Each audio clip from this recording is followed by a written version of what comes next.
আসসালামু আলাইকুম এভরিওয়ান। তো পরের ধাপে চলে আসলাম। তো পানি বের হয়ে গেছে আমার থেকে, চিনিটা গলে গেছে। তো চুলাতে কড়াইটা বসে দিলাম। তো মশলা আমার আগে করা ছিল, আমার আগে করে রেখেছিলাম, ভিডিওর মধ্যে দেখাই নাই। তো আমগুলা কড়াইতে ঢেলে দিলাম। তারপরে চিনিগুলো গলে যাচ্ছে।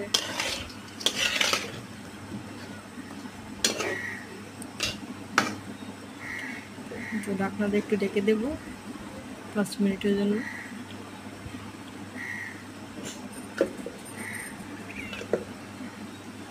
5 মিনিট পরে যে ঢাকনাটা উল্টানো, দিলাম তেজপাতা, আবার একটু ঢেকে দেবো নাড়া দিয়ে।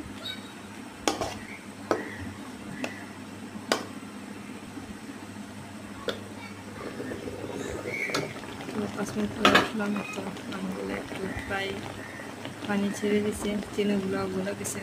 একটু মরিচ দিয়ে দিলাম, মরিচের গুঁড়া কালারটা দেওয়ার জন্য। কালারটা সুন্দর লাগবে মরিচের গুঁড়োটা দিলে।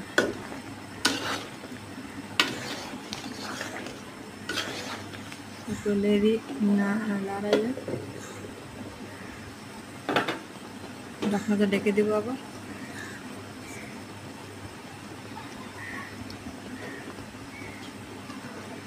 তারপর ঢাকনা আবার উঠাইয়া তারপর দিয়ে দিব 5 ফোড়নের গুঁড়া। 5 ফোড়নের গুঁড়া দিয়ে এসে একটু লাড়া দিয়ে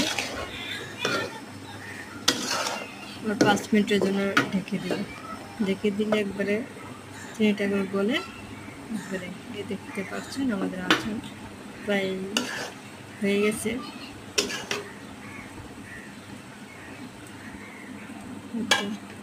তারপর নামিয়ে নিলাম। একটু আচার হয়ে গেছে আমাদের আচার। কেমন হয়েছে সবাই কমেন্ট করে জানাবেন, ভালো করে লাইক করবেন।